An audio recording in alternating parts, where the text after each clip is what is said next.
Shalom Bapak Ibu, Saudara yang saya kasih dalam Tuhan Yesus. Selamat hari Minggu, selamat beribadah kembali dan selamat bertemu kembali dengan saya Yongki. Mungkin ada beberapa dari saudara udah pernah melihat saya atau istri saya datang tidak sendiri, tentunya dengan istri saya Lydia Nusaid. Nah, untuk perkenalan nanti saya akan serahkan kepada istri saya, ya. Saya pertama kali ini ingin mengucap syukur dan terima kasih tentunya pertama kepada Tuhan Yesus yang memberikan saya kesempatan kembali di tempat ini untuk melayani saudara-saudara semua, dan saya berterima kasih kepada Bapak Billy, pastor, ya, dan juga Bu Sony. Saya dengan gereja ini tentunya sudah tidak asing lagi, sudah kurang lebih 10 tahun. Hampir setiap saya ke Amerika pasti melayani di sini, dan sangat terbuka pintu di gereja ini bagi kami berdua. Puji Tuhan. Yang buat saya semakin semangat gitu, karena hari ini saya datang ke tempat ibadah yang buat saya baru pertama kali, ya. Luar biasa tempat yang tadi kita sempat juga lihat-lihat ruangan gitu dengan pastor, ya. Saya sempat disebutin tadi pertama kali kita datang tuh di tempatnya terus ini ya Pak ya. Saya lupa, nggak pernah diingat saya tempatnya. Tapi yang saya tahu, semakin hari semakin indah tempat untuk beribadah kepada Tuhan. Tentunya ini untuk kemuliaan Tuhan, saya tahu, ya. Dan Tuhan selalu sediakan apapun yang kita lakukan untuk kemuliaan, untuk kebesaran nama Tuhan, ya. Saya juga lihat pastor main gitar, saya sebenarnya gatel juga tadi untuk main-main gitu. Maklum saya ini pemain gitar juga. Jadi kalau lihat pastor main gitar, saya pikir kalau zaman dulu ya, kita lagi masih main di pub itu, tadi begitu pastor turun langsung pada minta tanda tangan. Ini nggak ada yang berani minta tanda tangan, emang bukan tempatnya di sini, ya. Sound systemnya juga luar biasa bagus. Sampai saya tadi juga komen sampai saya, ini soundnya enak banget ya gitu. Saya kalau gini nih bukannya cari muka. Saya bukan mengada-ada, karena memang saya juga belajar tentang sound system, saya belajar musik gitu ya. Jadi saya sedikit ngerti lah gitu ya. Jadi setuju nggak kalau enak soundnya? Nah, setuju, luar biasa. Tepuk tangan buat Tuhan Yesus dong, ya. Ini ruangan saya rasa begitu masuk kita memuji Tuhan aja kita udah nyaman. Lampunya juga, aduh luar biasa. Saya nggak mau bilang ini kayak disco, enggak ya. Kalau disco tuh kedip-kedip. Soalnya saya pernah dengar nih ada orang bilang gini, saya nggak betah masuk ke gereja. Lampunya udah kayak lampu disco, udah kayak duniawi. Enggak, tadi saya lihat nggak gitu-gitu. Apalagi kalau kita yang khotbah gitu, misal lampunya digini-gini, saya pasti suruh berhentiin dalam nama Yesus. Jangan nyala-nyala gitu kan. Terus ada tadi begitu saya masuk juga ada rasa-rasa seperti kayak kabut ya. Namanya apa sih? Norak banget itu. Smoke apapun namanya lah ya. Nah itu saya lihat, aduh ini jadi nuansanya enak gitu ya. Saya punya pengalaman yang agak lucu gitu. Di gereja saya di Jakarta juga gitu. Kita tuh di gereja concern banget dengan sound system yang bagus, alat musik yang bagus, pemain-pemain juga ditata dengan rapi seperti tadi, musiknya juga bagus gitu kan.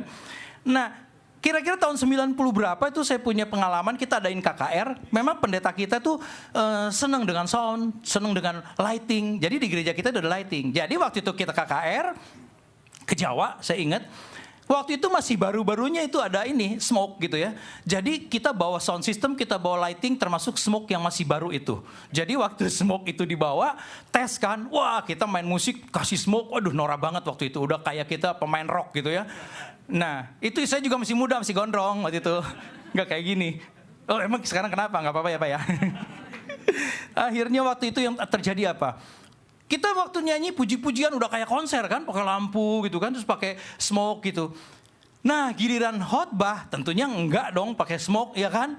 Tapi karena waktu itu kan smoke-nya tuh dinyalainnya tuh pakai remote Pak. Gitu, jadi pakai remote masih norak-norak gitu. Saya ingat itu yang pegang remote-nya teman saya pemain perkusi. Jadi dia sambil main perkusi, kalau dia mau nyalain, smoke-nya keren juga. Begitu pendeta khotbah, dia lupa smoke-nya remote-nya taruh di kantong. Jadi khotbah pendeta lagi berjalan, tau-tau kita kaget loh, kenapa nih khotbah ada smoke gitu kan? Ntar keluar. Nah ini anak juga nggak sadar. Pak pendeta udah, hey. Ya teman saya pemain perkusi nggak sadar karena baru pernah megang remote itu, belakangan baru ditegur temennya, itu kan lu yang pegang. Oh iya ya. Tapi begitulah ya, apapun yang kita lakukan, apapun yang kita siapkan untuk memuliakan Tuhan, apapun perbincangan orang bilang kau gereja kayak diskotik, tidak peduli, karena Tuhan kita yang disenangkan. Amin saudara, puji Tuhan. Ya, Supaya tidak berlama-lama, saya akan mengajak kita untuk membaca firman Tuhan. Tapi sebelumnya saya ajak Bapak Ibu untuk berdiri, kita berdoa dulu. Bapak, kami bersyukur dan terima kasih Tuhan, kalau sore hari ini kami boleh kembali datang ke hadirat-Mu yang kudus. Kami berterima kasih Tuhan, beri kesempatan kami semua untuk boleh memuji, memuliakan Tuhan. Bapak, bahkan Engkau memberikan kami waktu untuk kami meluangkan waktu di tempat ini untuk kami beribadah kepadamu. Satu yang kami inginkan Tuhan, biarlah apa yang kami lakukan, kerjakan ini semata-mata untuk menyenangkan Engkau. Puji-pujian yang telah dibawakan anak-anak-Mu Tuhan, kami jemaat-Mu semua, biarlah menjadi dupa yang harum di hadapan-Mu Bapa, sehingga Engkau melayakkan kami, agar Engkau hadir di tiap hati, relung hati kami, di ruangan ini, dimanapun Tuhan, sehingga Engkau mampu, Engkau mau untuk menguasai kami semua dengan firman-Mu, menguasai kami semua dengan Roh-Mu yang kudus Tuhan, sehingga kami boleh berkonsentrasi fokus kepada firman Tuhan pada sore hari ini Tuhan. Biarlah Bapa, Engkau juga mengurapi hamba-Mu yang sebentar akan membawakan firman-Mu ini Tuhan. Biarlah Engkau sembunyikan hamba ini di balik salib-Mu Tuhan. Biarlah hanya Engkau yang nampak melalui pembicaraan ini ya Bapa. Biarlah pemberitaan firman ini Tuhan semata-mata isi hati Tuhan untuk kepentingan jemaat-Mu saat ini. Mereka membutuhkan Engkau setiap saat Bapa. Biarlah apa yang Engkau ingin sampaikan Tuhan, Kau sampaikan melalui bibir hamba-Mu ini Tuhan. Engkau dampingi hamba-Mu ini Tuhan, sehingga hamba boleh melakukan yang terbaik bagi Engkau. Semuanya ini hanya untuk Engkau ya Bapa. Terima kasih Bapa di surga, kami bersyukur di dalam nama Yesus Allah kami, Juru Selamat kami yang hidup. Haleluya. Amin. Silakan duduk saudara. Saya ingin mengucapkan Happy Valentine juga bagi yang percaya, bagi yang percaya dan bagi yang merayakannya. Ya, ada beberapa kontroversi memang atau pro kontra mengenai Valentine ini. Di Indonesia juga sekarang lagi rame ya. Saya belum lama lihat di Facebook ada satu flyer gitu. Kan Valentine banyak dilarang tuh, MUI ngelarang, Wali Kota Bandung ngelarang, Wali Kota Surabaya melarang, Bupati juga ada yang melarang, itu banyak sekali di Indonesia sekarang. Tapi ada yang iseng ditulis di situ, di satu flyer begitu, Valentine Day dilarang gitu kan, si Anu melarang, tapi di bawahnya ada lagi gitu. Tapi ngegorok orang Kristen tidak dilarang, untuk merusak rumah ibadah tidak dilarang, dan sebagainya ya. Tapi oke lah, itu cuman mungkin maksud juga cuma guyon ya. Kita juga tidak mau ini menjadi tambah meruncing di Indonesia memang kadang-kadang sensitif. Tapi apapun itu. Jadi saya ingin mengajak Bapak Ibu Saudara, kalau kita percaya untuk merayakan Valentine Day oke, tapi dari kacamata Kristen. Amin. Karena Valentine Day ini untuk kita anak-anak Tuhan tentunya harus setiap saat, setiap hari, bukan cuma 14 Februari ya. Kebetulan kami menikah 28 tahun yang lalu, saya dengan istri saya tentunya, yang ini satu-satunya belum pernah saya ganti. Itu juga tepat 14 Februari. Saya juga, jadi sekarang hari ini tepat saya 28 tahun menikah ya. Tadi istri saya, sorry ya, ini diambil kesaksiannya. Jadi tadi pagi istri saya udah cerita gitu bahwa nggak sengaja kami memang bikin, bukan dicari-cari, enggak, emang kebetulan 14 Februari itu hari Minggu dan kami diberkati pada saat itu. Puji Tuhan. Apapun tetap kita sebagai anak Tuhan harus saling mengasihi, dan Valentine Day bisa dunia merayakannya tapi kita caranya tidak seperti dunia merayakannya. Amin. Bapak Ibu Saudara, kenapa? Karena kita tahu di dalam Tuhan kita tentunya punya alasan untuk saling mengasihi. Di setiap khotbah pendeta pasti kasih selalu diberitakan ya. Kenapa? Karena setiap saat Tuhan tidak pernah meninggalkan kita. Kasih Tuhan luar biasa kepada kita. Sadar atau tidak sadar, kita sebenarnya Tuhan selalu memberi pertolongan kepada kita di saat yang tepat. Tuhan selalu memberikan pertolongan kepada kita sebagai bentuk kepeduliannya kepada kita. Dan hal yang ketiga, Tuhan selalu menolong kita dan Dia mampu menolong kita, dan Dia selalu mau menolong kita karena Dia tidak pernah berubah. Dahulu, sekarang, dan sampai selama-lamanya. Untuk itu kita ambil satu contoh firman Tuhan yang terambil dari Yohanes pasal 21 ayat yang keempat sampai yang ketujuh. Yohanes pasal 21 ayat 4 sampai yang ke-7. Saya akan bacakan ya. Ketika hari mulai siang, Yesus berdiri di pantai. Akan tetapi murid-murid itu tidak tahu bahwa itu adalah Yesus. Maka kata Yesus kepada mereka, "Hai anak-anak, adakah kamu mempunyai lauk pauk?" Jawab mereka, "Tidak ada." Maka kata Yesus kepada mereka, "Tebarkanlah jalamu di sebelah kanan perahu, maka akan kamu peroleh." Lalu mereka menebarkannya dan mereka tidak dapat menariknya lagi karena banyaknya ikan. Maka murid yang dikasihi Yesus itu berkata kepada Petrus, "Itu Tuhan." Tetapi Petrus mendengar bahwa itu adalah Tuhan. Maka ia mengenakan pakaiannya sebab ia tidak berpakaian, lalu terjun ke dalam danau. Saudara-saudara yang saya kasihi, perikop yang kita baca ini memang sebagian ayat kita baca 4-7. Kalau kita baca di ayat sebelumnya dari ayat 1 sampai ayat 3, ini menceritakan bahwa pada saat itu murid-murid Yesus sedang mencari ikan, ya. Dan peristiwa ini adalah peristiwa di mana Tuhan Yesus telah mati, telah bangkit dari antara orang mati, dan dia sempat bersama-sama ada di dunia ini selama 40 hari. Memang kehadiran Yesus 40 hari itu tidak selalu bersama-sama dengan muridnya. Seperti sebelumnya, Yesus selalu sepanjang misinya, murid-muridnya selalu mendampingi Yesus. Itu selama 3,5 tahun murid-muridnya mendampingi Yesus, ya. Nah, saat ini adalah saat di mana Yesus menampakkan diri yang ketiga kali. Jadi pada saat itu murid-muridnya sedang menangkap ikan diceritakan, tapi sayangnya diceritakan di sini bahwa mereka sampai pagi itu tidak mendapatkan apa-apa atau tidak dapat hasil apa-apa, ya. Nah, dalam hal ini kita bisa lihat murid-muridnya pada saat itu sedang mengalami satu masalah tentunya. Masalahnya ya kalau urusan dengan ikan, dengan penangkapan ikan, dengan profesi mereka, berarti berhubungan dengan perut mereka, berhubungan dengan kebutuhan pangan mereka, ya. Nah, kita lihat apa yang terjadi atau apa yang Tuhan Yesus lakukan. Tadi kita baca bahwa ketika hari mulai siang, Yesus berdiri di pantai. Saya ajak Bapak Ibu untuk kita berimajinasi, ya. Jadi murid-murid Yesus setelah mereka mencari ikan di tengah danau Tiberias atau danau Galilea. Mereka sebelum sampai ke pantai, karena tidak ada hasilnya, ternyata Yesus akhirnya ada di pantai, di bibir pantai itu, dan Yesus berteriak kepada mereka, ya, seperti yang tadi kita baca. Jadi pada saat mereka punya masalah, Yesus hadir kepada murid-muridnya ini.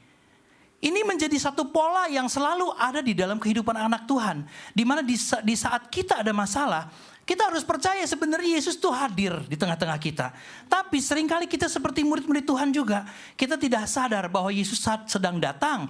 Yesus bahkan selalu ada.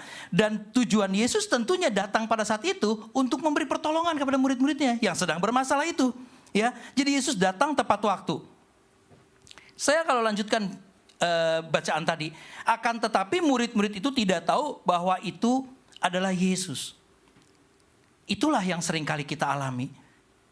Tuhan Yesus sudah selalu siap menolong kita, selalu siap memberi solusi kepada kita, tapi kita tidak sadar akan keberadaan Yesus di dalam kehidupan kita. Yesus tidak pernah meninggalkan kita, saudara-saudara. Amin. Cuma perspektif kita lah yang seringkali berpikir kalau Tuhan tidak menolong kita. Pernah gak dengar bahasa anak Tuhan bilang gini, "Aduh, gue udah doa nih, gak didengar Tuhan kayaknya. Sampai sekarang gue doa, udah sekian lama gue doa, gak didengar tuh, kayaknya Tuhan gak sayang sama gue." Seringkali kita dengar seperti itu, ya, kejadiannya. Nah, tapi bisa juga hal ini terjadi. Kenapa murid-murid itu tidak peka bahwa Yesus itu hadir pada saat itu? Padahal di sini Yesus, saya yakin sekali, Yesus sudah teriak, bukan cuma berkata loh. Ya, tentunya Yesus teriak karena dia ada di bibir pantai dan murid-muridnya masih di dalam perahu. Dan waktu Yesus teriak, Yesus berkata begini, "Hai anak-anak, adakah kamu mempunyai lauk pauk?" Dari sini kita bisa lihat satu pelajaran. Yang pertama, waktu Yesus bertanya kepada mereka, "Hai anak-anak, adakah kamu mempunyai lauk pauk?" Sepertinya seolah-olah pada saat itu Yesus sedang membutuhkan makanan. Yesus sedang lapar sehingga dia bertanya kepada murid-muridnya, ya. Tapi kalau kita baca ayat selanjutnya, nanti baca aja di rumah, ya, kalau nggak percaya sama saya, baca di selanjutnya di ayat 12-13, itu di situ dijelaskan bahwa akhir dari cerita ini Yesus itu memberi mereka makan di pantai setelah mereka selesai, gitu ya. Jadi artinya apa? Sebenarnya Yesus siap menyediakan apa yang menjadi persoalan murid-muridnya. Dia sudah menyiapkan makanan. Loh, jadi pertanyaannya, untuk apa dong Yesus tanya kepada murid-muridnya? Apakah ada makanan? Yesus sedang datang kepada muridnya untuk memastikan bahwa dia siap menolong secara pangan kebutuhan hari-hari bagi anak-anak Tuhan. Yesus selalu siap. Dia Allah yang Yehova Jireh. Dia selalu menyediakan bagi kita. Nah, murid-muridnya begitu tidak sadar akan kedatangan Yesus, ya, padahal Yesus sedang peduli kepada mereka, sampai akhirnya Yesus berkata di ayat yang ke-6 kita baca. Maka kata Yesus kepada mereka, tebarkanlah jalamu di sebelah kanan perahu, maka akan kamu peroleh. Saya pikir ini perkataan Yesus ini sudah cukup menjadi alasan murid-muridnya terus sadar. Ya, oh ini guru nih. Oh ini Tuhan Yesus. Kenapa? Karena apa yang Tuhan katakan di sini, tebarkanlah jalamu, itu dan engkau akan memperoleh ikan. Itu pernah juga Yesus lakukan perkataan itu, pernah Yesus perintahkan kepada murid-muridnya untuk melakukannya. Pada saat Yesus pertama kali mengajak mereka jadi murid-murid. Kita ke belakang sebentar. Itu di Lukas 5 ayat 1-10 itu ada cerita tentang bagaimana Yesus setelah berkhotbah, ya, dia menemukan murid-muridnya, dan pada saat itu muridnya belum menjadi murid, mereka juga mengalami hal yang sama di tempat yang sama. Jadi waktu itu muridnya semalam-malaman juga tidak dapat ikan, ya. Dan akhirnya apa? Tuhan Yesus menolong mereka. Tapi kita lihat, cara Yesus itu sungguh menunjukkan bahwa Yesus ingin murid-muridnya itu sadar, oh Yesus datang. Ya, Yesus selalu ingin kalau kita itu selalu menyadari bahwa Yesus itu ada di tengah-tengah kita. Ya, sehingga Yesus mengatakan kalimat yang sama dia pernah katakan 3,5 tahun yang lalu. Ya, terus Yesus sepertinya menunjukkan dengan berteriak kepada murid-muridnya, hei anak-anak misalnya. Waktu Yesus berkata, hei anak-anak, ini sebenarnya mestinya murid-murid udah sadar kalau ini seseorang yang bukan sembarangan orang ini. Beberapa orang ini murid Yesus itu dia kan nelayan. Kita tahu lah, kita bayangkan lah, nelayan tentu bukan anak-anak ya. Nelayan itu pasti orang-orang udah dewasa lah gitu. Kalau pada saat itu ada seseorang yang memanggil mereka, hei anak-anak, tentunya seharusnya mereka sadar, ini siapa kok manggil kita anak-anak? Dan kata anak-anak ini pernah disampaikan kepada murid-murid itu cuma dari mulut Yesus. Tapi lagi-lagi mereka tidak sadar akan kedatangan Yesus. Mungkin usaha Yesus untuk supaya murid-muridnya mengingat akan dia, itu dilakukan beberapa kali. Itu menjadi satu usaha yang saya juga punya pengalaman. Begini nih saudara, waktu saya datang dari Indonesia itu tanggal 19 Januari. Saya datang waktu kita mau berangkat, saya menuju ke airport dari rumah saya dapat telepon dari anak saya. Anak saya yang paling besar itu memang dia tinggal di Singapura. Dan tahun ini bulan Oktober dia akan menikah gitu ya. Jadi waktu saya dapat telepon, anak saya mulai bicara sama saya mengenai due date-nya beberapa yang dia harus bayar gitu ya, kayak kue pengantin lah, terus gedung lah, apalah banyak dia bicarakan. Nah, sepanjang pembicaraan itu dia seringkali menyebut ke saya, Dad, ini kan baru bulan Januari, Dad, tenang aja, itu kan nanti masih akhir Februari, ntar ini transfernya di Amerika aja. Oh oke. Itu Dad, terus ada lagi yang kita mesti bayar, Dad, gitu kan. Terus pembicaraan saya itu berkali-kali diintervensi sama anak saya dengan kata-kata gini, ini kan baru Januari, Dad. Ini kan baru Januari gitu. Kadang-kadang dia bilang gini, Dad, ini udah Januari loh, Dad. Ada yang due date-nya bulan Januari loh, tanggal sekian. Oh, oke, ntar dia ditransfer ya. Jadi di airport bisa transfer. Udah selesai bicara soal itu, akhirnya kita menutup telepon dong. Saya bilang, oke ya Kak, nanti sampai ketemu di airport, ntar Dedi udah selesai check-in, nanti ditelepon lagi. Oke. Begitu menutup telepon dia teriak, Dedi, katanya, ada yang lupa ya gitu. Wah, saya pikir ada yang lupa lagi. Apa yang belum lupa? Ini kan bulan Januari, Dad, aku kan ulang tahun. Rupanya itu persis tanggal 19 saya berangkat, itu hari ulang tahun anak saya. Belum pernah saya mengalami sejak punya anak yang paling besar sampai yang paling kecil, sampai telat ngucapin selamat gitu ya. Tapi yang saya mau cerita apa? Anak saya sudah memberi sign ke saya sebenarnya berkali-kali, ini Januari, ini saya nggak sadar ya. Begitulah Begitulah murid-murid Tuhan. Udah berapa kali Tuhan nyatakan dengan bilang, anak-anak. Nggak sadar juga. Tuhan bilang lagi, tebarkanlah jalamu maka engkau akan mendapat. Masih nggak sadar juga. Tapi ada sesuatu yang menjadi karakter murid-murid Tuhan. Ya, yaitu apa? Mereka untungnya taat. Dan ketaatan murid ini sudah menjadi karakter mereka memang dari sejak pertama Yesus mengangkat mereka jadi murid, makanya Yesus angkat menjadi murid. Yesus memilih murid tidak akan pernah salah. Ya, Bapak Ibu Saudara ini dipilih oleh Tuhan sebagai murid-murid, sebagai anak Tuhan itu sudah di planning sejak di dalam kandungan ibu kita masing-masing. Amin. Tidak pernah salah. Waktu Yesus memilih murid-muridnya, itu pun kejadiannya seperti itu. Waktu mereka tidak dapat ikan, Yesus terus suruh, tebarkanlah jalamu maka engkau akan mendapat. Sempet ngeyel si Petrus. Petrus bilang apa? Mungkin Petrus sih beralasan juga sih dia ngeyel ya. Karena dia kan jagonya penangkap ikan. Yesus cuma anak tukang kayu. Jadi dia bilang gini, Guru udah semalam-malaman kami di sini tapi nggak nangkap apa-apa. Gitu. Tapi ada satu kalimat. Kalimatnya saya suka banget gitu. Kalimat ini dikatakan gini, tapi karena engkau menyuruhnya maka aku akan melakukannya. Jadi ada satu karakter taat kepada Tuhan pada saat itu. Dan puji Tuhan, 3,5 tahun kemudian setelah Yesus bangkit dari kematian, dari antara orang mati, ketaatan murid-murid ini juga nampak. Meskipun pada saat itu mereka tidak tahu siapa yang menyuruh, ya, tapi mereka taat. Di sini dikatakan, lalu mereka menebarkannya dan mereka tidak dapat menariknya lagi karena banyaknya ikan. Jadi di dalam ketaatan murid-murid itu barulah terjadi pekerjaan Tuhan bagi kita.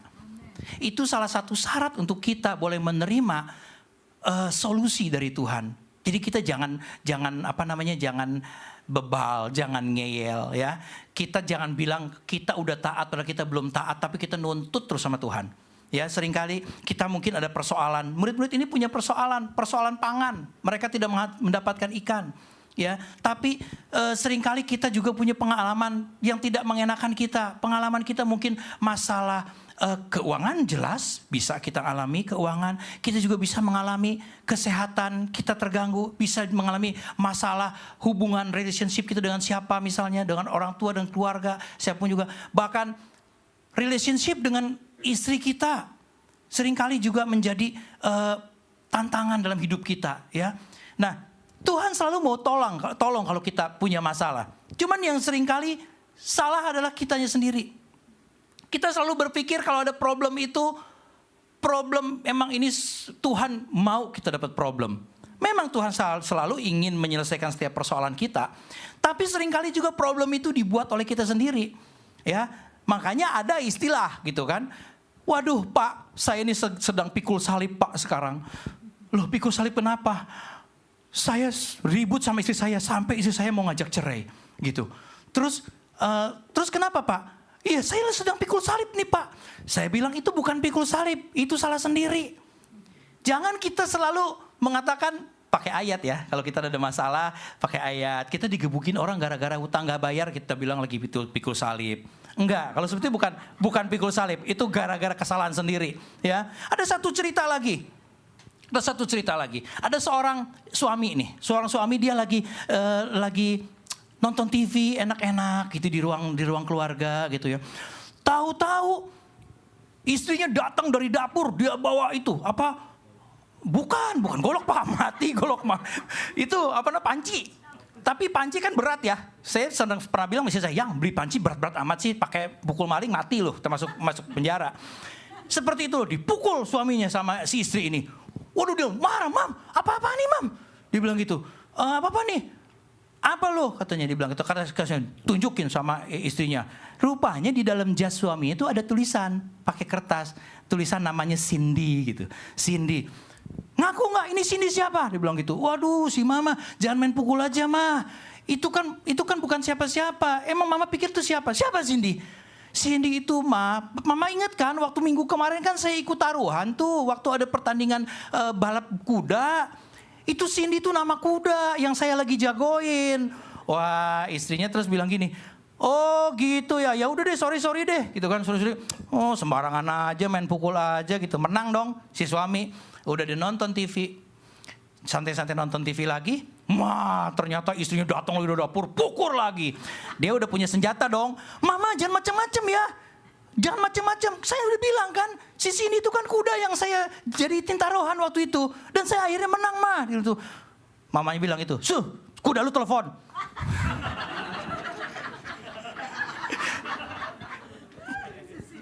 Nah yang kayak gitu mau bilang pikul salib. Saya kena pentung istri gara-gara saya pikul salib. Gak bisa, gak kena Bapak Ibu Saudara. Nah kita balik lagi ya. Ntar saya kalau kebanyakan ilustrasi lupa nih khotbahnya apa. Oke. Nah setelah mereka taat kepada Yesus pada saat itu, barulah mereka mengalami pertolongan Tuhan. Yaitu apa? Dikatakan tadi kan bahwa mereka tebarkanlah jalamu di sebelah kanan, maka kamu akan mendapat. Lalu mereka menebarkannya dan mereka tidak dapat ikan, tapi mereka tidak dapat menariknya lagi karena banyaknya ikan. Diceritakan di sini mereka menangkap 153 ekor dan besar-besar, katanya firman Tuhan bilang gitu ya. Jadi hal ini terjadilah pertolongan Tuhan. Kalau kita mau bilang terjadilah mujizat. Sayangnya meskipun mereka akhirnya terima mujizat, tapi mereka sempat tidak mengenal Yesus. Mereka sempat tidak menyadari kedatangan Yesus. Ya, setelah ada mujizat, setelah ada nyata pertolongan Tuhan, baru mereka sadar bahwa itu ternyata Tuhan. Ya, kalau kita baca lagi deh selanjutnya.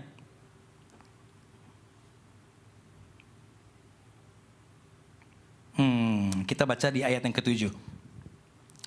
Ayat ke-7 bilang gini, maka murid yang dikasihi Yesus itu berkata kepada Petrus, itu Tuhan. Ketika Petrus mendengar bahwa itu adalah Tuhan, maka ia mengenakan pakaiannya, sebab ia tidak berpakaian, lalu terjun ke dalam danau. Ini kalau kita baca ayat sebelumnya tadi, ayat yang kita baca permulaan, bagaimana Tuhan akhirnya menolong mereka. Mereka mendapatkan ikan, ya. Setelah mereka mendapatkan ikan, baru mereka sadar bahwa pertolongan Tuhan memang tepat waktu, tidak pernah terlambat. Tapi ada satu cerita atau peristiwa yang kalau kita perhatikan di sini, ada sesuatu yang menarik. Yang pertama, maka murid yang dikasihi Yesus itu berkata kepada Petrus, itu Tuhan. Jadi yang tadi saya bilang, begitu mereka menerima mujizat, mereka melihat kuasa Tuhan berupa ikan yang mereka tangkap sampai 153 ekor, barulah mereka sadar, oh itu Tuhan. Pantesan dia bisa buat seperti ini. Pantesan kita yang semalaman gak dapat apa-apa, sekarang kok bisa dapat ikan. Sadar. Yang membuat mereka sadar apa? Mujizat. Mujizat. Kita sebagai anak Tuhan mau seperti apa? Apakah kita mau selalu tunggu mujizat dulu, baru kita percaya Tuhan bersama dengan kita? Tidak, tentunya tidak. Kita tidak akan seperti itu. Tapi kenapa Tuhan memilih murid-muridnya dan diantaranya ada Petrus? Petrus ini adalah figur atau profil atau dia yang mewakili manusia, khususnya anak-anak Tuhan. Ya, kenapa saya bilang Petrus? Kita lihat nih, pada saat itu, begitu mereka lihat mujizat, salah satu orang dikatakan di sini, maka murid yang dikasihi Yesus itu berkata kepada Petrus. Artinya apa? Ini kan beberapa murid. Ada satu murid yang berkata kepada Petrus, kira-kira gitu deh. Petrus, itu tuh ternyata Tuhan tuh, ternyata Tuhan Yesus, ternyata guru kita. Kira-kira gitulah yang dikatakan sama mereka kepada Petrus. Kenapa sih mesti Petrus? Kenapa dia nggak bilang kepada Andreas? Kenapa dia tidak bilang kepada Yohanes? Siapapun yang ada di situ, gitu kan? Nah, tapi ada satu lagi hal yang cukup menarik. Petrus mempunyai respons atau reaksi yang cukup aneh. Ya, coba kita perhatikan. Ketika Petrus mendengar bahwa itu adalah Tuhan, maka ia mengenakan pakaiannya sebab ia tidak berpakaian, lalu terjun ke dalam danau. Ada yang janggal nggak? Nah, kalau yang benar-benar baca pasti ketahuan ada yang janggal. Kok beda sama gua ya? Kalau gua tuh lagi di kolam renang, lagi pakai pakaian, masuk dulu ke tempat penggantian pakaian, buka baju dulu, cuma pakai baju renang, terus terjun. Kalau Petrus beda loh. Ketika Petrus mendengar bahwa itu ada Tuhan, maka ia mengenakan pakaiannya. Sebab ia tidak berpakaian. Benar gak sih? Benar kok firman Tuhan bilang gitu. Tapi aneh buat saya. Lalu terjun ke dalam danau. Oke lah, sekarang apapun ini firman Tuhan, tidak mungkin bohong. Cuman kita bisa belajar dari sini. Petrus itu yang pada saat itu mengalami satu surprise yang luar biasa. Ternyata itu Tuhan Yesus. Dia jadi, Petrus nih orang yang tulus. Ya, Petrus tuh orang yang tulus. Dia tuh orang yang makanya Tuhan Yesus nggak heran, Tuhan sangat mengasihi Petrus. Dan memang selain tulus oke lah, anak-anak Tuhan kita mesti tulus ya pada Tuhan ya, seperti Petrus ya. Tapi sayangnya kita juga kadang seperti Petrus. Kita juga seperti Petrus suka ngeyel. Ya, Petrus tuh murid Tuhan yang saya senang sekali dengan profil Petrus nih. Kenapa? Karena karakter Petrus ada di saya juga gitu loh. Saya nggak bilang saudara deh, nggak enak. Saya kan sering sok tahu orangnya gitu ya. Saya juga sering nggak yakin sama kuasa Tuhan misalnya. Terus kita juga sering kali menyangkal Yesus. Tidak kita sadari kita menyangkal Yesus. Contoh paling gampang. Dulu, bukan sekarang udah bertobat. Dulu saya kalau di tempat umum nih, waktu mau makan gitu, mau doa, saya lihat-lihat dulu. Kalau ada kira-kira orang lagi merhatiin, saya doanya nggak kelihatan kayak orang doa. Tuhan terima kasih, langsung makan. Itu juga sebenarnya kita udah nyangkal Yesus. Kita tidak mau mengakui kalau kita adalah anak Tuhan. Kita berdoa sebagai orang Kristen. Seringkali kita mungkin tidak sadar mengalami seperti itu. Dan Petrus juga mengalami seperti itu. Petrus melakukan hal yang sama seperti itu. Petrus begitu meragukan Yesus pada saat dia mau berjalan di atas air. Sehingga dia katakan, kalau engkau itu suruh aku berjalan di atas air. Dia meragukan. Ya, banyak hal-hal yang Petrus lakukan yang cukup aneh. Ya, contohnya waktu tentara Romawi dipotong telinganya sama Petrus. Sok jago. Saya tadi lagi khotbah pagi, saya jadi ingat FPI gitu. Kita nih orang Kristen.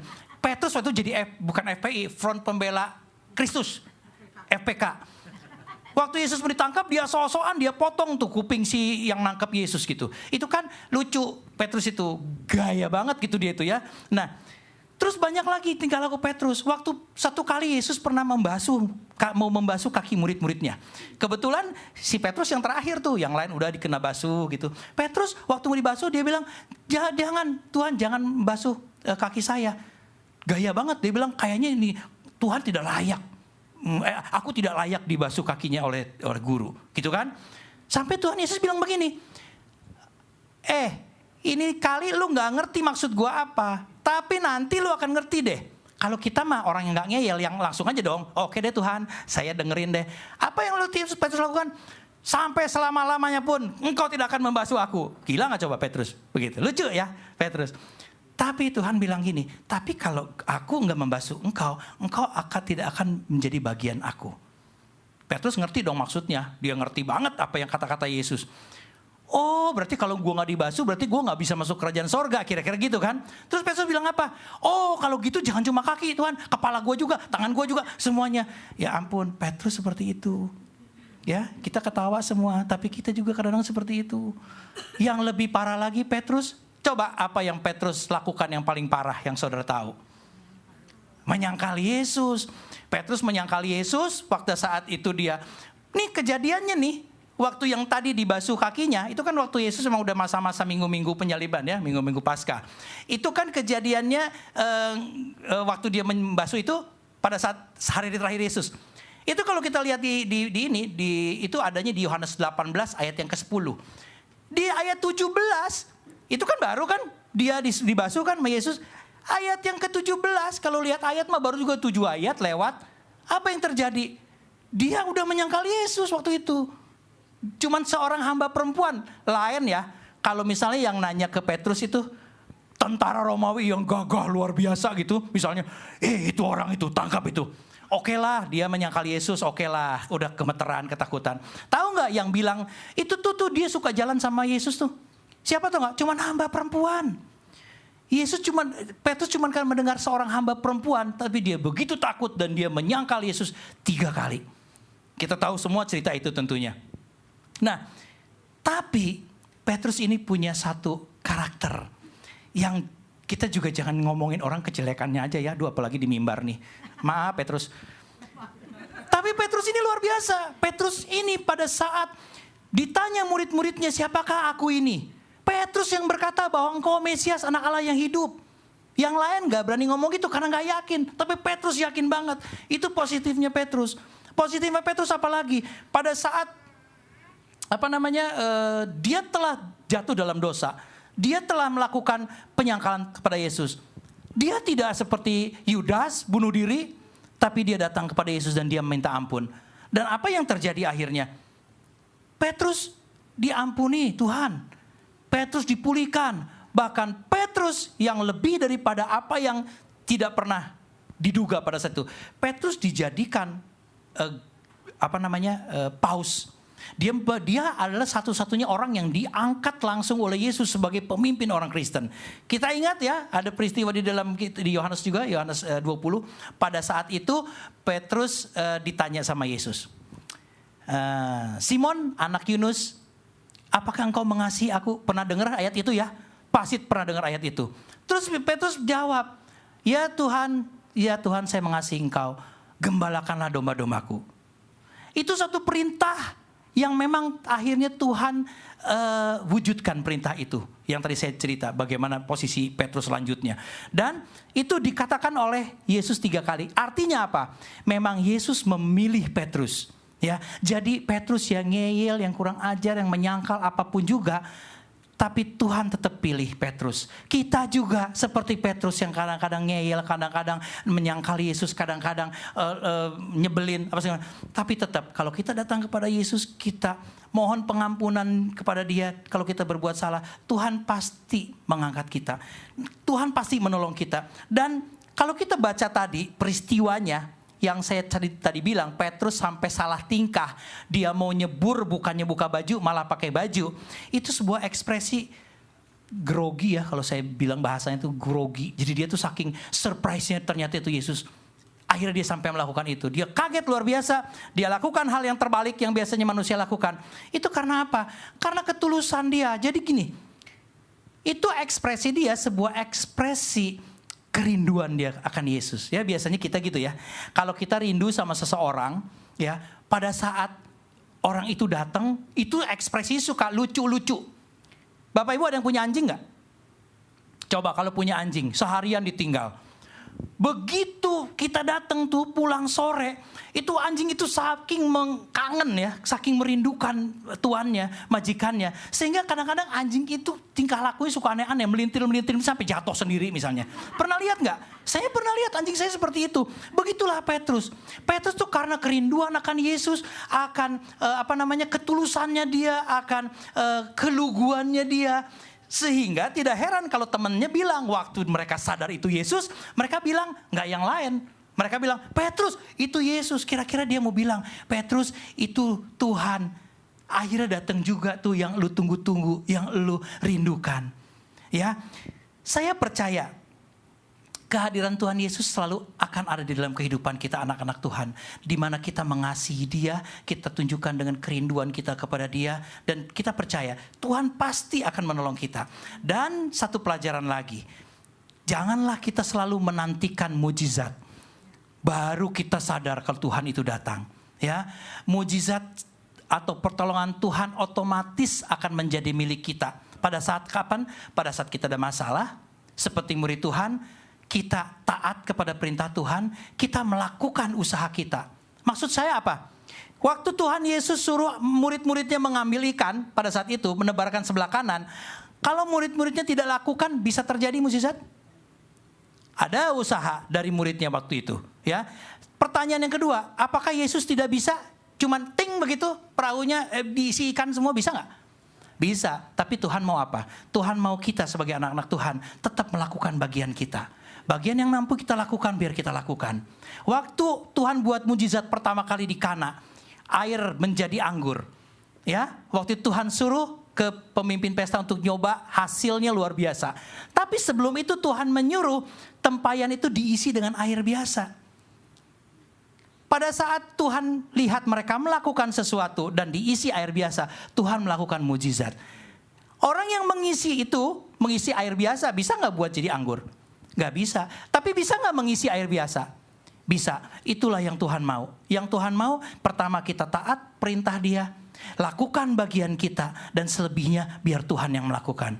Tuhan mampu untuk melakukan itu semua buat kita. Dan lebih daripada itu, Tuhan lihat kita seperti juga Tuhan melihat Petrus. Kita seringkali mempunyai sifat seperti Petrus, tapi Tuhan mengampuni Petrus, memulihkan Petrus, bahkan Petrus dijadikan gembala atas murid-murid Tuhan, dan dia menjadi paus pertama. Tuhan juga tidak cuma menolong kita, Tuhan juga mau memakai kita seperti Tuhan memakai Petrus. Akhirnya Petrus menjadi murid yang sangat luar biasa, dipakai Tuhan luar biasa. Kalau kita lihat sejarahnya Petrus luar biasa, dia sampai mati, dia mati juga mati sahid atau mati menjadi martir gitu ya. Dia serahkan semua hidupnya kepada Yesus. Nah, kita juga demikian. Tuhan tidak saja cuma menolong kita, tapi Tuhan akan memperlengkapi kita. Dan Tuhan pasti akan memakai kita menjadi alat Tuhan.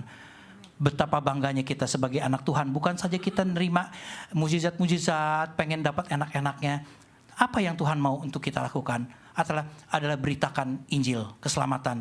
Apa yang Tuhan kita kasih kepada kita share kepada orang lain. Kepada saudara-saudara kita, kepada orang tua kita, kepada teman baik kita, siapapun di sekitar yang belum terima Yesus, biarlah kita mau dipakai Tuhan.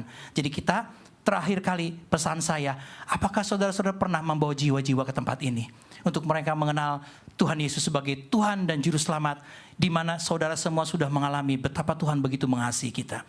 Biarlah di hari ini yang kita sebagian atau kita semua merayakan Valentine, kita selalu mengingat kembali betapa kasih Tuhan kepada kita. Dia tidak pernah meninggalkan kita. Meskipun kita kadang-kadang tidak sadar bahwa dia ada di sekitar kita. Firman Tuhan di dalam Ibrani 13 ayat yang kelima mengatakan bahwa ketahuilah bahwa aku sekali-kali tidak akan membiarkan engkau. Aku sekali-kali tidak akan meninggalkan engkau. Pada saat bangsa Israel keluar dari Mesir, tiang awan, tiang api itu adalah bentuk penyertaan Tuhan. Tuhan tidak pernah meninggalkan bangsa Israel sampai menuju tanah Kanaan. Banyak penyertaan Tuhan yang kita alami. Bahkan kita harus percaya, bahkan kita harus berbesar hati. Waktu Tuhan Yesus sebelum dia terangkat, dia meninggalkan satu pesan, yaitu disebut amanat agung kepada kita semua anak-anaknya. Jadikanlah seluruh bangsa muridku, baptislah mereka dalam nama Bapa, Anak, Roh Kudus. Dan seterusnya, kalimat terakhir dikatakan, ketahuilah bahwa aku menyertai kamu sampai akhir zaman. Roh Kudus yang sudah diturunkan bagi Bapak Ibu Saudara, itu yang membuat kita selalu disertai oleh Tuhan. Yesus sudah berangkat menuju ke sorga dan dia mengirimkan Roh Kudus. Roh Kudus itulah penyertaan Tuhan dalam hidup kita. Amin Bapak Ibu Saudara. Amin. Kita berdoa. Kami bersyukur dan terima kasih Bapa, kalau sore hari ini Tuhan kami kemudian datang ke hadirat-Mu melalui firman-Mu. Kami percaya Tuhan ada di tengah-tengah kami. Biarlah kami Tuhan bukan hanya saja sebagai pendengar dari firman Tuhan ini, tetapi biarlah kami boleh menjadi pelaku. Kami boleh belajar akan bagaimana Tuhan menolong murid-murid pada saat mereka mengalami masalah 2000 tahun yang lalu. Dan kami percaya Tuhan, Engkau tidak pernah berubah. Dahulu, sekarang, bahkan selama-lamanya. Engkau selalu siap untuk menolong kami. Engkau selalu siap untuk memberikan kami jalan keluar. Tuhan, Engkau selalu peduli kepada kami ya Bapa. Engkau selalu tepat waktu dalam menolong kami ya Bapa. Terima kasih Bapa, Engkau sudah nyatakan itu dalam kehidupan kami sebagai kasih Tuhan yang sangat luar biasa yang kami boleh alami. Biarlah Tuhan kami tidak mampu membalas kasih Tuhan yang begitu besar, tapi biarlah Tuhan mau pakai kami semua untuk menjadi alat-Mu, biar Engkau dimuliakan di bumi ini melalui kehadiran kami, melalui pemberitaan Injil yang kami lakukan, melalui perbuatan kami, apapun dalam hidup kami itu, setiap aspek dalam hidup kami, biarlah ini kami ingin persembahkan hanya untuk hormat kemuliaan bagi nama Tuhan. Terima kasih Bapa di surga, Kau tanamkan firman Tuhan di dalam hati kami masing-masing. Materaikan ini Tuhan menjadi satu karakter yang diubahkan menjadi karakter Kristus, sehingga kami Tuhan mampu semakin hari semakin disempurnakan menjadi seperti Engkau ya Kristus. Terima kasih Bapa di surga, kami bersyukur di dalam nama Yesus, Allah kami, Juru Selamat kami yang hidup. Haleluya, amin. Puji Tuhan, Bapak Ibu. Saya langsung saja akan mengundang istri saya yang kekasih, Lydia Nur Said. Boleh.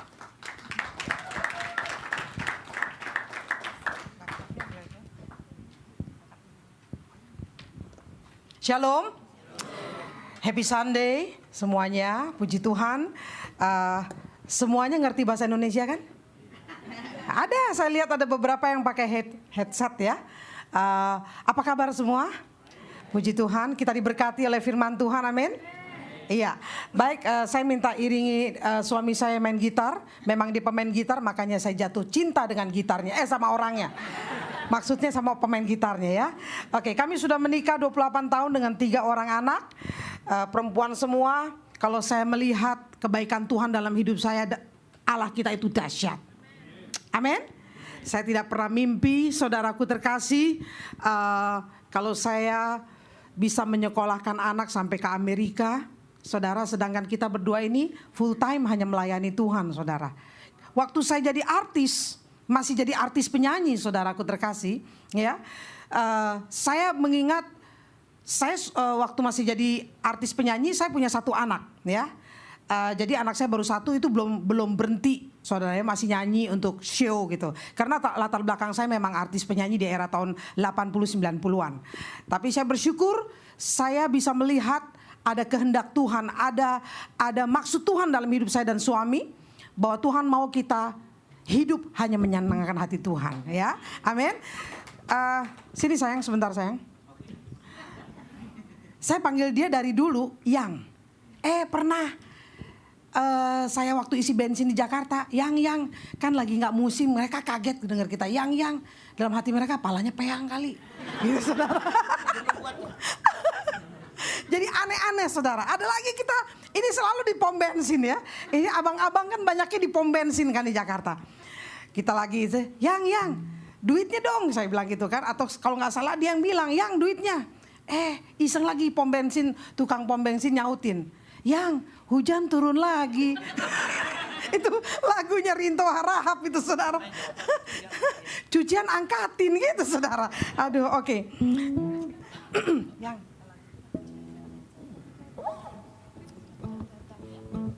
nadanya dong. Wih, tinggi banget.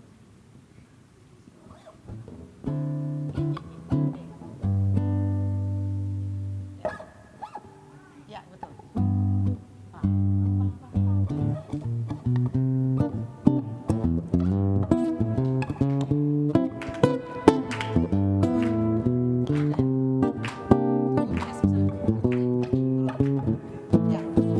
Semua ikutin.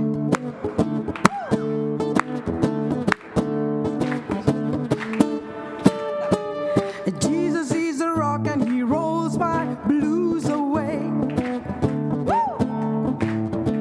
Jesus is a rock and he rolls my blues away. Hey. Jesus is a rock and he rolls my blues away. One more time. Jesus is a rock and he rolls my blues away. Jesus is a rock and he rolls my blues away. Jesus is a rock and he rolls my blues away. When you are on the street and you really feel down and low, while you are on the street, 'cause there's nowhere else. When you are on the street, well, Jesus gonna save your soul. Woo!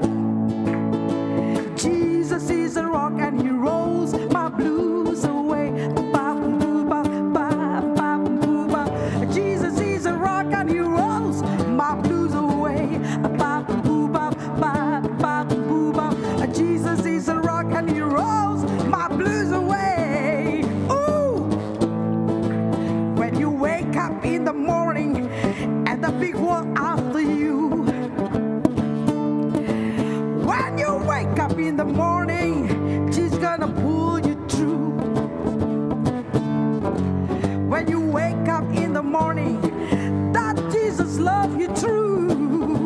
Woo! Jesus is a rock and he rolls my blues away. Jesus is a rock and he rolls my blues away. Jesus is a rock and he rolls my blues away.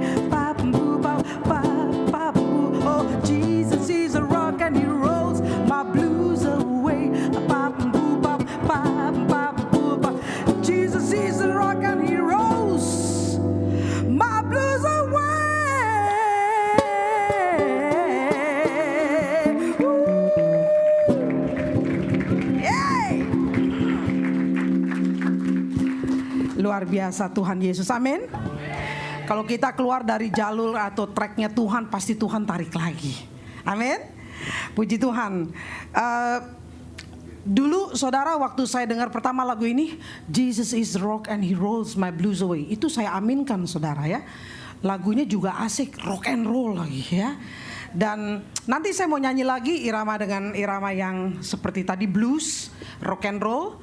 Karena saya memang latar belakang penyanyi yang model seperti ini. Saya kalau nyanyi lagu rock and roll, blues, udah semangat saudara. Saya lupa di depan ada orang saudara. Boleh Yongki istirahat sebentar? Oke. Saudaraku terkasih, saya mau tunjukkan dulu slide foto saya. Mungkin di antara saudara ada beberapa yang belum pernah ketemu saya atau kenal. Boleh angkat tangan? Berapa orang yang belum pernah dengar kesaksian saya? 1, 2, banyak juga, puji Tuhan. Boleh lanjut saja? Cepat-cepat. Iya. Lanjut. Next. Nah saudara, bayangkan dari kecil saya sudah nyanyi ya. Loh kok balik lagi ya? Boleh lanjut saja? Ada langsung fotonya. Iya, next. Jangan-jangan balik lagi deh. Nah benar kan? Boleh tolong sayang? Ya, Pak, nggak ada masalah kan? Next. Ya, ada foto pokoknya. Yang fotonya aja langsung klik di fotonya. Langsung klik di foto. Ya, mudah-mudahan nggak ada masalah. Kalau ada masalah, saya nyanyi 12 lagu lagi sambil tunggu. Ya, oke, boleh? Tolong. Ya. Error apanya? Boleh kasih tahu yang lain dulu? Ya, saudaraku terkasih, latar belakang saya bukan Kristen ya. Bapak Madura, Ibu Padang. Kalau Yongki, Cina Tasikmalaya. Ya. Nah ini dua kakak saya yang paling seksi, model baju saya masuk angin tuh. Kalau dari kecil di SF masuk angin tuh saudara. Ya. Kita dari kecil udah nyanyi ini satu panggung dengan artis-artis era-era. Bayangin tahun 75 mungkin lebih ya tahunnya. Next. Boleh next fotonya. Saudara, dari kecil kita udah naik panggung, saya udah jadi artis ya. Jadi saya nyanyi tuh udah puluhan tahun menjadi penyanyi ya. Ya, kita 6 bersaudara nih, hitung aja. 1, 2, 3, 4, 5, 6. Itu 6 saudara saya semua, satu perut, satu bapak, satu ibu. Ini itu bapak saya. Bapak saya Madura dan masih ada Arabnya. Ya. Next. Ya, lanjut saja.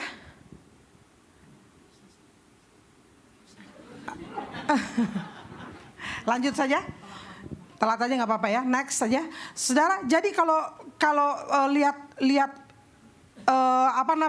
foto-foto ini saudara di latar belakang saya, itu saya nggak pernah bermimpi kalau saya bisa menjadi penginjil ya, beserta suami saya melayani Tuhan kemana aja, keliling Eropa, Amerika, Asia, keliling Indonesia, ke daerah, ke desa-desa, ke pedalaman ya.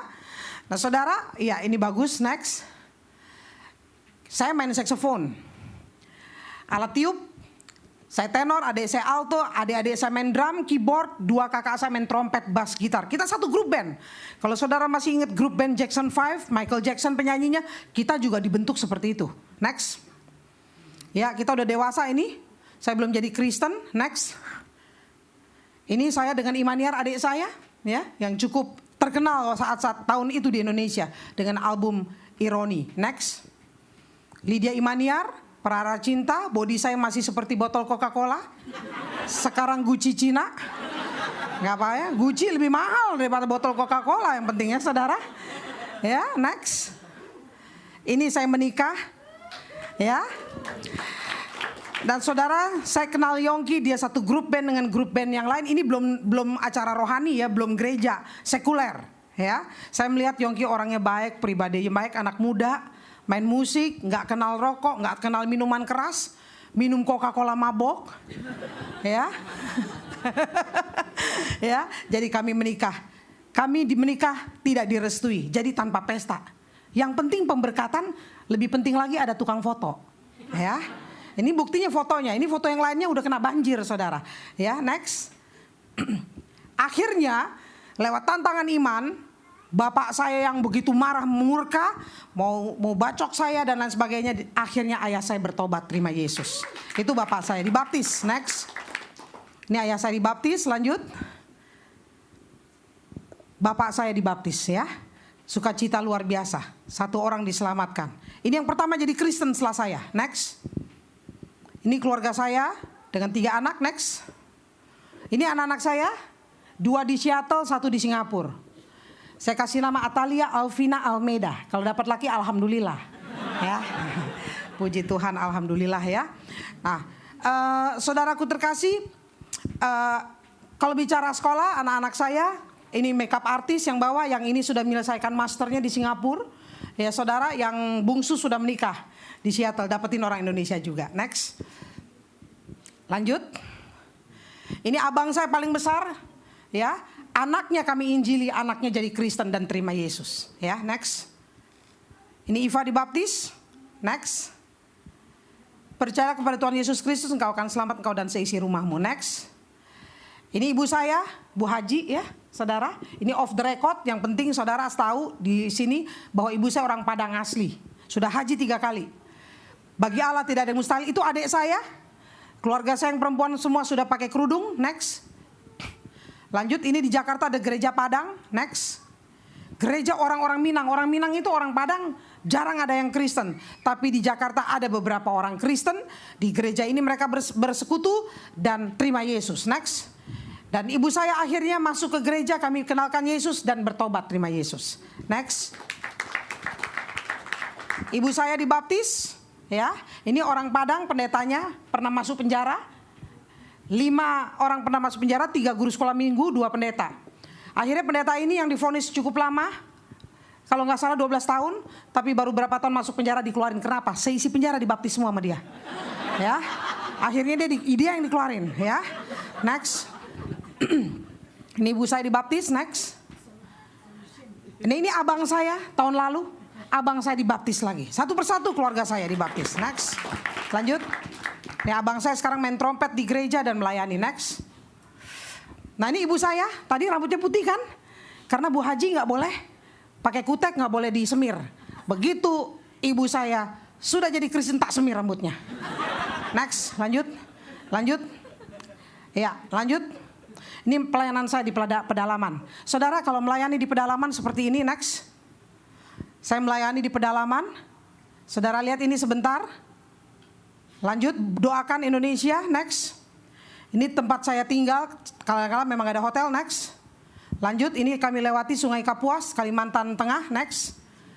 Ini saya pelayanannya, next. Kadang-kala ini saya nggak pakai grup, nggak pakai tim, tidak pakai yayasan gereja, saya pergi sendiri. Penting jiwa-jiwa diselamatkan. Next. Ini saya ke Papua dikasih baju, dia buka lagi baru semenit. Ya, nggak mau pakai baju. Next. Ini saya di Toraja. Next. Ini saya di Kalimantan Barat. Next. Ini saya mau mandi. Next. Ini saudara begitu mandi tanya Pak Pendeta di belakang. Gak ada Pak, kamar mandi belakang lurus. Ntar ketemu sungai, nah jongkok aja Bu. Ya, next. Ini perjalanan kita. Perjalanan saya nyetir sendiri. Next. Saya begitu dijemput sama pendeta, udah siap Pak Pendeta? Ada. Ini di daerah Kupang saudara, Timor ya. Begitu saya sampai, nggak taunya pakai mobil angkutan kambing saudara. Masih ada pil-pilnya kambing di situ saudara ya. Next. Nah inilah bangsa Indonesia sebagian sudah Kristen jadi mualaf. Saya saksikan kesaksian saya lagi dan mereka kembali kepada Yesus. Next. Lanjut saja, next. Lanjut, ini pelayanan saya. Nah saudaraku terkasih, hanya karena kasih Tuhan, saudara, Tuhan beri kesempatan saya untuk boleh melayani Tuhan. Oke, saudara mau doakan pelayanan kita berdua? Amin. Saya pulang dari sini masih menunggu lagi beberapa daerah. Dan saya percaya nama Yesus dipermuliakan. Boleh sayang, Yonggi main gitar sebentar?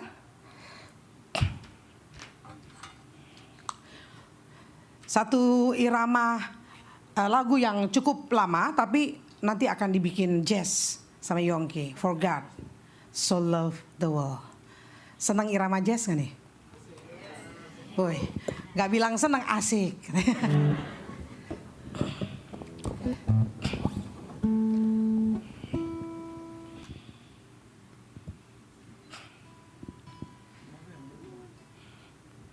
Saya masih ingat kemarin ini waktu saudara lihat tadi jalanan yang rusak, ditelepon sama Pak Pendeta hampir batal. Rupanya Pak Pendeta nggak punya dana ngundang saya ke Timor, ya. Daerahnya, dana mana daerahnya Tambolaka. Oke, saya pergi Pak, nggak masalah soal dana Pak. Saya percaya Tuhan saya sumber berkat. Ya ada aja. Tuhan sediakan berkat. Saya pergi. Harusnya berdua Yongki karena nggak ada budget, saya pergi sendiri. Begitu sampai saudara, Pak Pendeta bilang apa? Bu, nanti acaranya KKR. Tapi di sana nggak ada listrik. Nah, gimana nggak ada listrik? Mikrofon pakai apa? Pakai ini Bu, pakai toa. Oke, pakai toa. Begitu saudara, saya mau siap 6:30 udah gelap. Pak, ini muka saya pakai apa? Gak ada lampu. Tenang Bu, dia starter mobil, dia sorotin ke muka saya. Benar ini. 24 tahun gak ada lampu, gak ada listrik. Itu tahu saudara Waingapu, ini pecahannya Waingapu, desanya namanya Waiha. Bukan Hawaii, ini Waiha. Saudara, saya setiap saya foto-fotoin kirim ke Yongki. Wah, si Yongki udah godek aja saudara 7 jam. Jalanannya hancur kayak tadi ya. Begitu selesai, begitu mau mulai, dia kan sorot ke saya. Oke, sip. Begitu saya bilang, Pak, udah jam 7 mulainya kan. Udah Bu, harus mulai kemana? Lah orangnya gak ada. Dia center sama dia soto. Orangnya hitam-hitam saudara. Orang Timor ya, hitam manis. Kulitnya hitam manis kayak orang Papua. Pada berdiri, oh iya gak kelihatan. Mana gak ada lampu, gak ada senter saudara. Ya, kita mau mulai jam berapa? Katanya ini udah harus mulai Bu. Oke, siap. Saudara, tapi apa yang terjadi saudara? Di sana, ini off the record, saya pergi ke sana karena banyak yang ngasih rumah ke mereka. Makanya mereka jadi mualaf. Ya, namanya keren-keren saudara. Tadinya Yohanes jadi Abdullah, saudara, namanya ganti. Nah, ini true story ya, saudara. Maksud saya mereka pindah iman. Tapi yang terjadi saudara, tim ya, ada beberapa gereja dan saya gabung sama mereka. Kadang-kadang saya sendiri, saya melihat di mana ada kasih yang tulus, Yesus dimuliakan. Itu yang saya lihat saudaraku terkasih ya.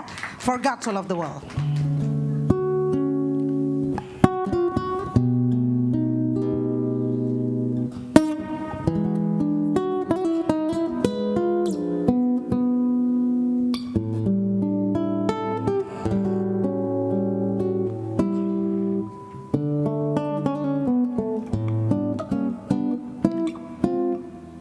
For God so loved the world that He gave His only Son to die on Calvary's tree, from sin to set me free. Someday He's coming back. What glory that will be. Wonderful His love for me. Karena begitu Allah cinta dunia hingga diberikannya anaknya yang tunggal, supaya yang percaya jangan binasa, melainkan beroleh hidup kekal.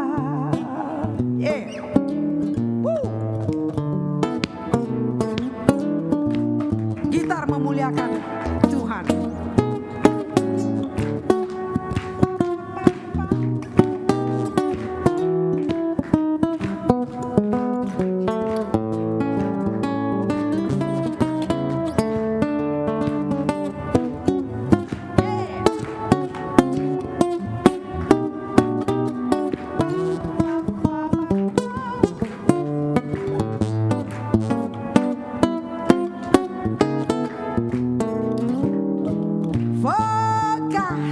So loved the world that He gave His only Son to die on Calvary's tree, from sin to set me free.